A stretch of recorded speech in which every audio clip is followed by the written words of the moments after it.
আজকে cleaning day উপলক্ষে আজকে শান্তিনগর বাজারের সামনে এই অনুষ্ঠানে উপস্থিত আছেন আমাদের প্রধান নির্বাহী কর্মকর্তা, সচিব সহ অন্যান্য কর্মকর্তাবৃন্দ এবং এই ওয়ার্ডের বিভিন্ন পর্যায়ের নেতৃবৃন্দ, সমবেত সাংবাদিক ভাইরা, আসসালামু আলাইকুম ওয়া রাহমাতুল্লাহি ওয়া বারাকাতুহু। আপনারা জানেন যে আমরা দীর্ঘদিন যাবৎ, অর্থাৎ আমি দায়িত্ব নেওয়ার পর থেকেই চেষ্টা করে আসতেছি যে কিভাবে এই পরিচ্ছন্ন কর্মসূচিটা বাস্তবায়ন করা যায় আমাদের। কারণ এই নগর যদি পরিচ্ছন্ন না থাকে, বায়ু দূষণে যদি সারা পৃথিবীর মধ্যে 1 থেকে 6 বা 10-এর মধ্যে অবস্থান করে, তাহলে এটা আমাদের সবার জন্য লজ্জা। তাই আমরা চাই এই ঢাকা শহর পরিচ্ছন্ন হবে এবং সেটার দায়িত্ব ঢাকা নগরবাসীর এবং সিটি কর্পোরেশনের যৌথভাবে। তাই আমরা চেষ্টা করেছি জনসচেতনতা গড়ে তোলার জন্য, এবং আপনারা নিশ্চয়ই স্বীকার করবেন যে গত কয়েক মাসে এটা অবশ্যই অনেকটা আমরা সফল কাম হয়েছে। এবং আমরা বিশ্বাস করি যদি এইভাবে ধারাবাহিকতা আমরা রক্ষা করতে পারি, তাহলে নগরকে আমরা বায়ু দূষণের হাত থেকে এবং এই নগরকে আমরা পরিষ্কার পরিচ্ছন্ন রাখতে আমরা সক্ষম হব। এবং সেটার জন্য যেমনি আবর্জনা পরিষ্কার করতে হবে, ঠিক তেমনিভাবে একইভাবে আমাদের সবুজায়নের জন্য, এই কার্বন ডাই অক্সাইডের হাত থেকে বাঁচার জন্য, অক্সিজেন গ্রহণ করার জন্য আমাদেরকে গাছও লাগাইতে হবে। আমাদের মাননীয় প্রধানমন্ত্রী জনাব তারেক রহমান, আপনারা দেখেছেন যে তিনি দায়িত্ব নেওয়ার পর থেকেই ক্লিন ঢাকা গ্রিন ঢাকা এই স্লোগানে তিনি আমাদেরকে উদ্বুদ্ধ করেছেন। তাই আমরা জনগণকে আহ্বান জানাবো যে আপনার ঘর যেমনি আপনি পরিষ্কার রাখেন, আপনার আঙিনা যেমনি আপনি পরিষ্কার রাখেন, ঠিক একইভাবে আপনার সামনের রাস্তাও আপনি পরিষ্কার রাখবেন। আর কোনো অবস্থাতেই আমরা বলেছি বিভিন্ন মার্কেট যেগুলো আছে, মার্কেটগুলোকে আমরা সচেতন করার জন্য বলেছি। মার্কেটগুলো থেকেই মূলত দেখা যায় আবর্জনাগুলো রাস্তার মাঝখানে তারা ফেলে যায়। এর জন্য মার্কেটগুলোকে বলেছে মার্কেটগুলোর সামনে তারা বিন ব্যবহার করবে। সেই বিনগুলো থেকে আমাদের পরিচ্ছন্ন কর্মচারীরা সেখান থেকে আবর্জনা সংগ্রহ করে তারা নিয়ে যাবে। কিন্তু কোন অবস্থাতে রাস্তার মাঝখানে বা রাস্তার সাইডে ফেলা যাবে না। এবং আমরা সময় নির্ধারণ করে দিয়েছি, এই সময়ের মধ্যে আপনাদের আবর্জনা ফেলতে হবে। সারাদিন যদি আপনারা আবর্জনা ফেলেন, তাহলে তো সেটা সারাদিন কোনোভাবেই কেউ আবর্জনা সংগ্রহ করতে পারবে না। আর আমরা পাশাপাশি সাংবাদিক ভাইদের মাধ্যমে ভাসমান যারা আছে,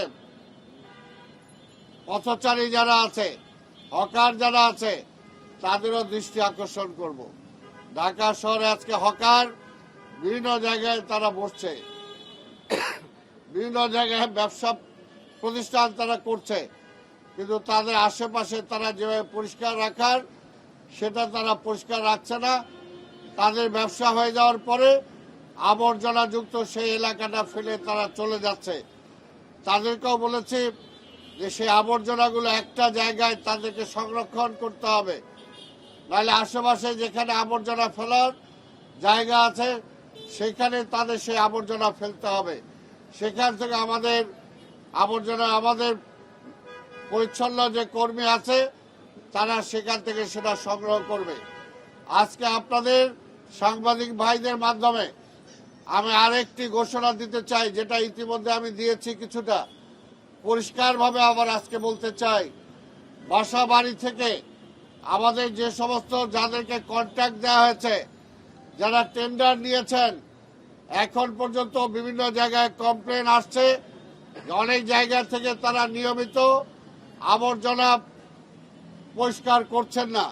বিভিন্ন বাড়ি থেকে নিয়মিত যেভাবে আবর্জনা নিয়ে যাওয়ার কথা সেইভাবে নিচ্ছেন না, বা কোথাও কোথাও কমপ্লেন আছে যে তারা বেশি টাকা দাবি করছেন।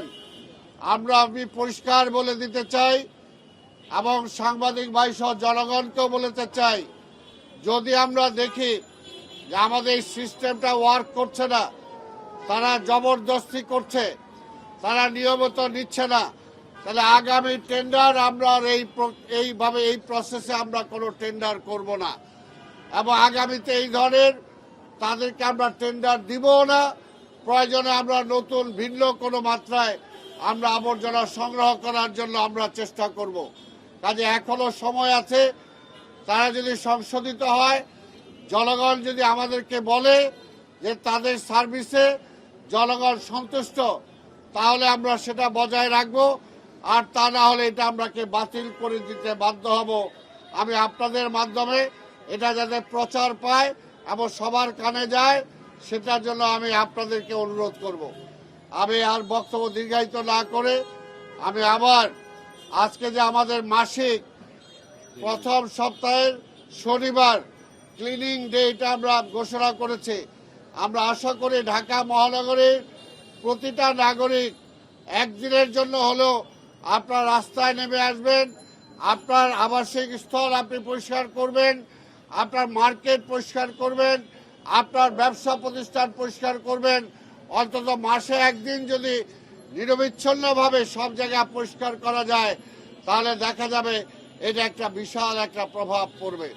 তাই ভাইরা আমার, আমরা আপনাদের সহযোগিতা চাই, জনগণের সহযোগিতা চাই, সাংবাদিক ভাইদের সহযোগিতা চাই, প্রত্যেকটা সেক্টরের মানুষের আমরা সহযোগিতা চাই, যাতে এই নগরকে আমরা পরিচ্ছন্ন রাখতে পারি, বসবাসযোগ্য রাখতে পারি, ক্লিন এবং গ্রিন ঢাকা হিসাবে আমরা রূপান্তরিত করতে পারি।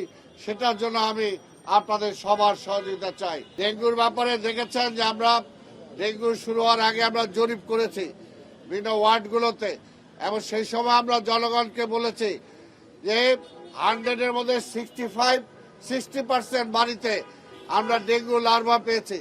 কাজে জনগণকে আমরা সচেতন হতে বলেছি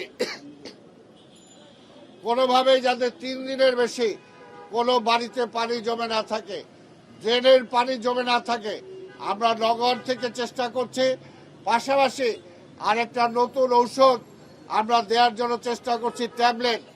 আমরা বাড়ির মালিক, বিভিন্ন প্রতিষ্ঠানের মালিক, বিভিন্ন এক জায়গায় যারা বসবাস করেন তাদেরকে বলবো যে এই ট্যাবলেটগুলো সংগ্রহ করে যে জায়গায় কোনো মানুষ যেতে পারে না পরিষ্কার করার জন্য বা মশার ওষুধ দেওয়ার জন্য, অন্তত সেই জায়গায় যদি সেই ট্যাবলেটগুলো ছড়িয়ে দেওয়া যায় তাহলে আমরা এই ডেঙ্গুর হাত থেকে আমরা রক্ষা পাবো।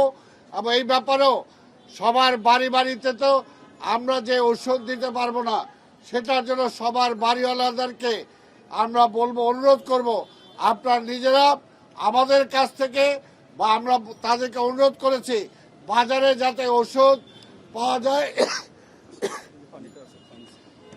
যায়, বিভিন্ন ফার্মেসিতে যাতে পাওয়া যায়, সেটার জন্য আমরা অনুরোধ করেছি যাতে জনগণ সেখান থেকে সংগ্রহ করে। তাহলে ডেঙ্গুর হাত থেকে আমরা রক্ষা পাবো এবং ডেঙ্গুর প্রতিকারের জন্য বিভিন্ন হসপিটালগুলোতে ইতিমধ্যে আমরা ব্যবস্থা গ্রহণ করেছি চিকিৎসার।